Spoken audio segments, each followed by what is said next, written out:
Hi, everyone. This is Carol from Charity Global, and I have brought back our social media guru, Lisa Brinker. And we get lots of questions all the year, but especially toward the holidays from board members and from clients about social media and how can we make sure that we're engaging new audiences and getting the word out.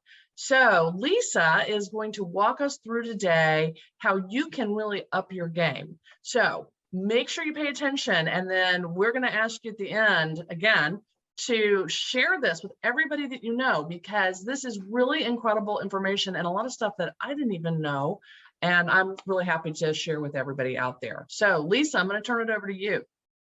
Okay. Hi, everyone. With social media, the biggest thing that we all need to focus on, especially right now when we're trying to reach more people, is our engagement. And a lot of board members aren't exactly social media experts, and even a lot of our top followers are not big in social media. So I just wanted to real quick share a few simple steps that board members and top donors and even your team can take to make sure you're maximizing your engagement right now when it's really critical. We're all trying to fundraise.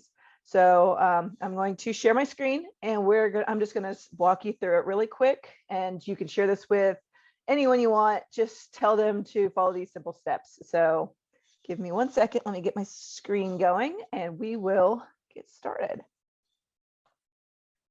We hear a lot from board members about, how do I make sure that I can share, but a lot of times they don't even see the post. So yeah, this is really great information on how to set up your Facebook page so that you can really be an advocate for whatever cause it is that you're really passionate about. Right. So I'm going to start with this. And so if you watch on my screen, I'm going to do a quick search for a nonprofit. First, I'm going to show you one that I don't manage, but then I'm going to show you one that I do manage just so you can see it really quick. So first and foremost is I'm going to look up Tigers in America. This is just a nonprofit that I follow. So first you'll see their screen, and you're going to see that I've liked the page. So first and foremost, everyone should be liking the page. So once you like the page, you're going to look on this bar right here and go to this triple periods. And now you want to go to follow settings. This is extremely important because most people only see about 1% of your posts if they're just on the default, which is right here. What you want to do is have your board members, team members, and donors go into the follow settings and click favorites. This means they're going to see up to 5 of your posts per day. It's going to be priority. They're going to get those every time they post. From under these follow settings, you also can go in, and if you don't want to see videos or if you don't want to get offers, you can change those settings. But you want to make sure on posts that they're getting the standard, again, not high. Videos, you want to go up to the all notifications. Live videos, you want to go to all notifications. So you're going to go through and just make sure all of these are at the topmost. I don't know why it went out of that real quick. Make sure all of these are at the top where it's not highlights. You want to go to standard. And then at the end, once you've made sure all of those are clicked to be the top one, then you click update. And this will make sure when you go back, all of your follow settings should be giving you the most out of it. They're going to see everything you post, no ifs, ands, or buts. So this is really important right now because you want your board members and your top donors to see what you're posting, since you're doing asks and asking for their engagement. Well, and even staff, they might not know to even do this. So everybody anybody who is supportive of your organization, you can share this with them so that they can actually see how to go in and make sure that they're seeing the stuff that you put up. Yeah, really this is especially right now, it's really important. Now, this is a step that you can have your board members, your supporters, your team members, anyone you know that supports your organization make. And that's to go back to this same spot where there's the 3 dots and go to invite friends. This is something everyone should do. This will help expand your likes, your reach. You go through, and this is your friends list, your personal friends list, and you can select people on your friends list that you think would like to follow you. You don't want to just select your whole entire friends list because then Facebook will see you as spamming people. You do want to limit those invites to about 300 a week. And most people, I don't have 300 friends. That's a lot of people. I think you max out at like 1,000 anyways. But Facebook, if you send more than 300 in a week, will count you as spam, and you could get a block on Facebook for a time amount. So let's keep it down below 300 a week just for a little while. But so you go through your friends list and you find people that you really think should join this page that you personally like. So I'm going to go through and I'm just going to pick my friend Ashley. Find me, and you could find me on there, probably, right? Yeah, there's also always, you go through this whole list. You can invite one person, you can invite 10 people, you can invite up to 300. But then a simple step. So you don't get a timeout. Yeah, you don't want a timeout right now, especially. So there's two things you can do. One, when you're just inviting people that you kind of know, just send the invite.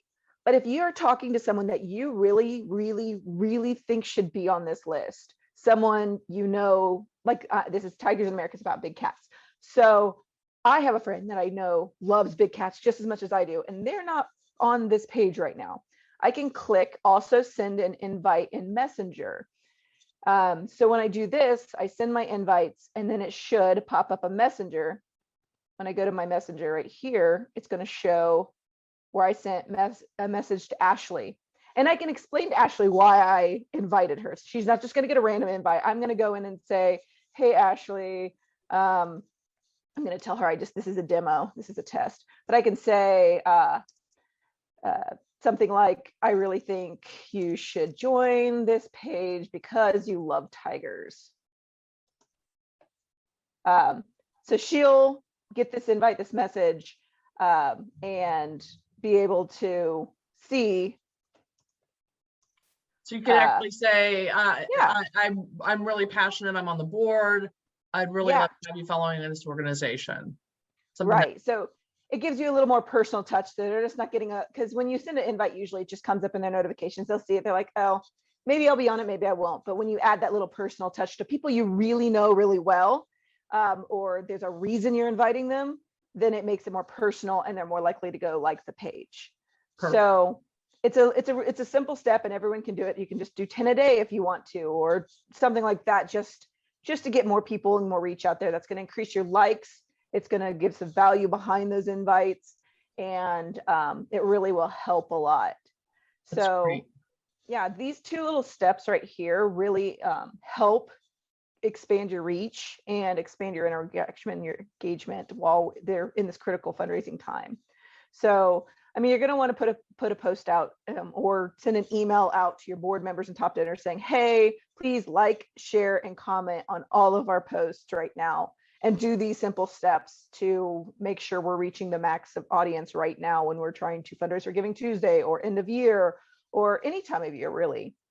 And I see they've got like 21,000 followers. So I bet there are a lot of nonprofits out there that would absolutely just love to have that type of following. So, you know, you see that kind of interest, you've got to have board members doing this. And this is something I think a lot of board members are really afraid to do, the ask for money.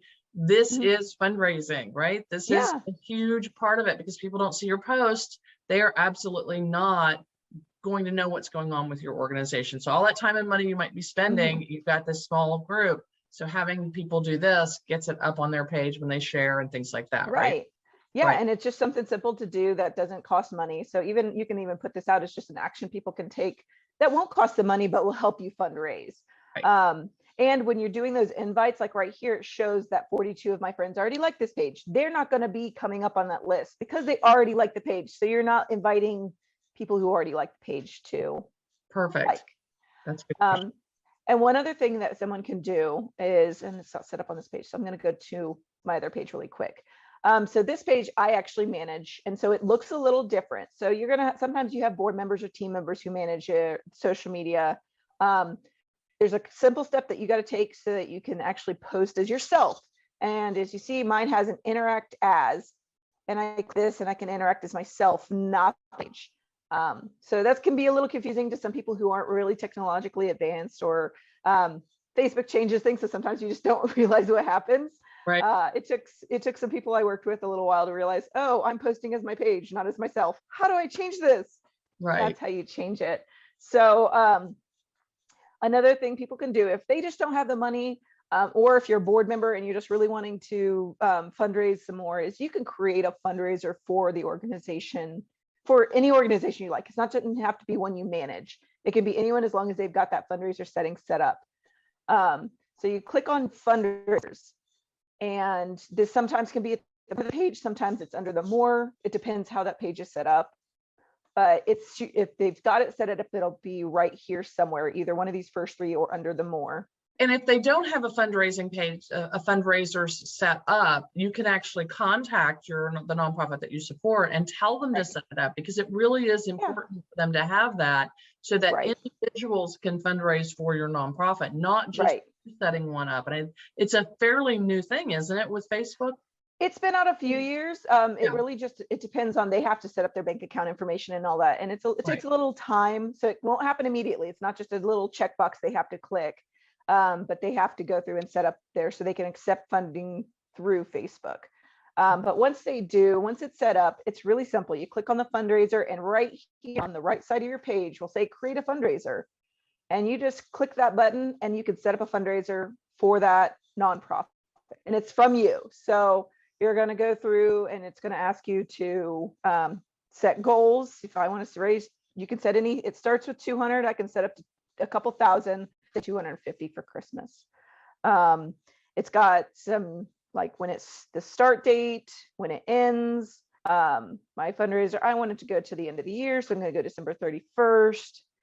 It's got a pre-written message, but you can write like your own message. You can say, I really want to do this because it's Christmas. I want to do it because I really believe in what this is. Or you can just leave it as the standard. This is set up, got all the critical information in it.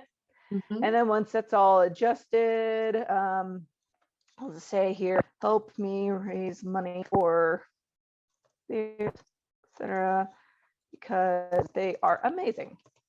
Simple. Like you can just say that and then leave all the other information. Does the nonprofit have to set something up? They'll actually set this up so it'll be automatically and it'll pop. It populates based on the information that they provide, the nonprofits provided. And I want people to see how they say if you donate 5 or 500, you know, it's something really good to suggest dollar amounts to people, especially on Facebook.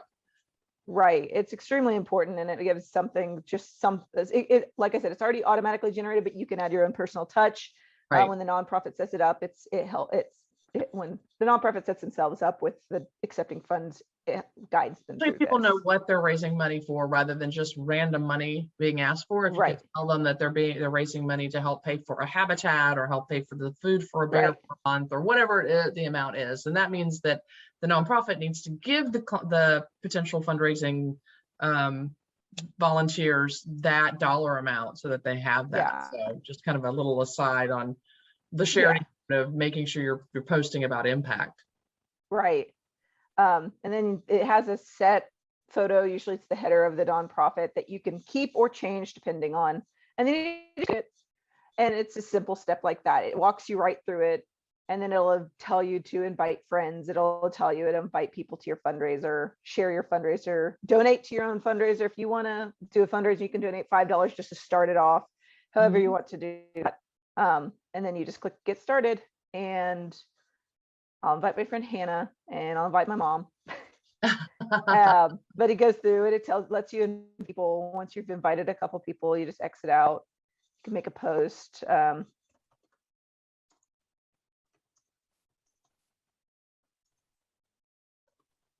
Help support the bears. All right, that's awesome. Yeah, and then it goes to your page, your timeline. And it goes right to my page, and it prompts me to donate. I'm not going to put my information in right now. I'm not going to share that on here, and then it's just there, and it's starting a good fundraiser for who I support, and then I can share that, invite my friends, continue. So these are just some simple things. If you don't have any money, you can still fundraise and still help a nonprofit out simply by creating a fundraiser and then sharing it with your friends. Absolutely. You know, this is a team sport. You know, social media is a team sport. And a lot of times people get really uncomfortable going out and asking, but this is a great way to start a fundraiser. And for the nonprofits that don't have team fundraising on their website, you can do it through Facebook. And the fees are actually fairly minimal. So. Yeah, actually, Facebook usually doesn't have any fees. Yeah, Facebook actually waives the fees for nonprofits specifically. You can't fundraise for yourself, but Right. Facebook is great in that sense. Is if you've registered with Facebook as a nonprofit and you have all your banking and direct deposits all set up, you don't have any fees. You There you do, go. there's I mean, how many people are worried yeah, about all the fees on some of these other platforms? right. It could be up to like 8%, 8 to 10%. Yeah. So, this is a great way to do this. If you've got a great following, especially for nonprofits on Facebook, Mhm. and Yeah. that's a really great way to kick people off and then to get them into the place where they are fundraising. And there's Right. absolutely no reason why every single one of your board members or your volunteers couldn't go on and do this for something specific. So think about Yeah. those calls to action during your social media calendar for the year, Yeah. right? Right. And the one thing though, you don't get a lot of information from Facebook when you do when people donate. You basically just get these people's names. So that is one downfall when it comes to for the nonprofit. You're not going to get all their information that you typically get, but it's still a great way. You're still getting money, so it's also really great for your nonprofit. And you do get their name, so you could go in and you could do a little bit of research and find them. You have a great software program like iWave. You type their name in, the city, and you can probably pull up who that person is and get their name, address, email address, and everything, and send out a thank you. So it's a great way to start fundraising online. And again, with some other tools like our other partners, great way to be able to then convert those people to regular donors, right, on your platform. Or maybe change them into a monthly donor or engage them in some other way. Right. Yeah, I always talk to my clients about making sure we're thinking about pipeline and thinking about when we have that first touch with people, how can we then move them up the pipeline so that they become regular supporters of your organization? And this is a great way to start that. Right. Yeah. It's a very simple step anyone can take from team members, board members, or just supporters to make sure that you're maximizing your reach and engagement and fundraising this giving season. Absolutely. So if we're going to have you close down your share for a second, and if anybody wants to find out more about how to be an expert on fundraising online, I really want to encourage you to reach out to Lisa at lisa.brinker@charityglobal.com. So many nonprofits waste money by hiring marketing firms that specialize in for-profits, and they do a great job with for-profits, but non-profit social media is vastly different than how it is for a for-profit. So please share this video, reach out to Lisa. We have great support for nonprofits to be able to go in and set up a great calendar for 2022. Even really, you'd be amazed at the low cost of how we can help you manage your social media and raise more money and get more friends in the new year. So Lisa, thank you so much for joining me and sharing this great information. Any last words? I'm glad to help. No, I feel like that Facebook can feel overwhelming at times, but if you take just simple steps and encourage your people to just like, share, and comment as much as you can, you should get a lot more engagement right now when we need it the most. All right. Thank you so much. And everybody have a great day. Again, lisa.brinker@charityglobal.com. And we hope you have an incredible holiday fundraising season. Thank you.